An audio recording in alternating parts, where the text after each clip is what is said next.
The first civilization to develop in Mesopotamia is a civilization that we call Sumer.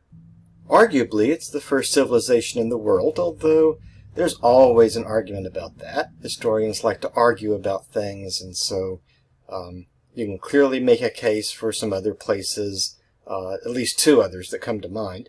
But we're going to start with Sumer. You got to start somewhere. We're going to start with Sumer. Sumer develops in the southern part of Mesopotamia, roughly around here, where the southern part of Iraq, and even over where Kuwait is today, down in this part of the world. Here's a map of ancient Sumer. Because Sumer is a civilization, it has. The title of this lecture is History Begins at Sumer. That's actually a title that I'm borrowing from a book written by a man named Samuel Noah Cranmer in 1957. It's a little book. But it made the case that Sumer is the starting point for thinking about the origins of all kinds of things, the firsts of all kinds of things. And it's largely a convincing argument, okay? Some things he argues about, or argues for, being first invented in Sumer. I'm not so sure about children's toys is one of the things, but maybe some of those Cro-Magnon sculptures we saw were actually intended for children to play with. I don't know, because it was a prehistoric period, right? You've caught on that now. But definitely things that first we find in Sumer. The wheel, that's big, okay. Plows, that's big, all right. To break up the dirt so you don't have to use a hoe for every plant that you plant, but you can plow a furrow in a field and then go and plant your seeds in it. Now, writing, that's a big one, because we know that writing is one of the two components that makes up what historians call civilization. So maybe I should have put a question mark there, because, of course, that's part of the question of which is the first civilization. But, you know, I'm kind of convinced that writing really did originate in Sumer. There are good arguments on several sides there, so we'll move on. The other Sumerian invention is laws. Not just rules. I mean, every society has rules, okay, but laws that are written down. If you do this, it's bad, and so you're going to be punished with this, okay. The idea of a calendar with 7 days in the weeks, each one named for one of the gods. 4 of those weeks make up a month. 12 of those months make up a year. If you do the math there, you end up with 360 days in a year. And so they tacked on 5 days at the end, or rather, I guess I should say in between each year, for a special time of celebration, just to make everything run smoothly. But the idea of a 7-day week in which the days of the week are named for gods shouldn't be unfamiliar to you. That's what we use in English. Their mathematical system was based on the number 60. You and I, as modern Americans, we base or at least people in Western culture, we base our mathematics on a 100 number system. The Sumerians based there on a 60 number system. They came up with, and I'm not saying they could measure these things, okay, but theoretically, the idea was that there were 60 seconds in a minute, 60 minutes in an hour, and so on.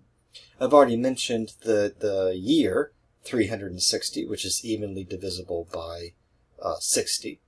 And also, if you've studied geometry, you know that the way that Western civilization has dealt with geometry is by using degrees based on a 60-based system of 360 degrees. If I say you did a 180, that means that you turned completely around, and 360 degrees takes you in a full circle. But if you study geometry, you understand what I'm saying there. The idea of fruit orchards, and this is more complex than it might seem, is not just planting fruit trees, okay, but you plant trees, and they may be wild varieties, but then you graft in other, or rather you develop fruit that you want, and then you graft the stems of the stems and branches of the fruit that you want into the wild tree. This requires a degree of agricultural knowledge I don't have. But you plant, say, a wild apple tree. Now, if wild apples grow, they tend not to be very sweet, all right? But you keep developing the apples by mating the apple trees with other apple trees until you get a sweet variety, and then you go back through and you take the branches of the sweet tree and you cut a slit into the bark of the wild tree and place the sweet fruit into the wild fruit, and it takes hold. And I don't understand all this. I'm speaking as a fool. I don't understand all of this. But the branch from the sweet tree will take root, not root, but will graft itself into the tree and produce sweet fruit. And so developing fruits that are tasty rather than just that exist it's a big invention. And finally, it's in Sumer where we see the heavy use of metal, especially copper and bronze. Later, they'll develop iron technology. I mean, the world will develop iron technology. But the first of the metal, and Gombrich does a good job of going into this, copper appears to be the first metal heavily used, but it's very, very soft. If you have a copper penny, then you can probably bend it with a pair of pliers. It's very soft. But adding a little bit of tin to it, and you get bronze, and it makes a very much more durable, harder cutting edge for your metal weapons, I say there, and also jewelry. Kind of an interesting juxtaposition there. I mentioned bending a copper penny. You're going to have to find an old penny because most pennies today are just zinc with copper on top of it, so you won't really get the same experience. But you can bend a copper penny pretty easily with a pair of pliers. But a bronze penny, I guess, would be very difficult to bend. It's much more durable, much harder. Well, this is just a start of the list of firsts that come out of ancient Sumer, the Kramer noted, and some good reasons why we should start with Sumer. I like to start with Sumer because Sumer is an example of a religious system that we call polytheism. And if we're going to be dealing with religion in this course, I think that's a good place to start.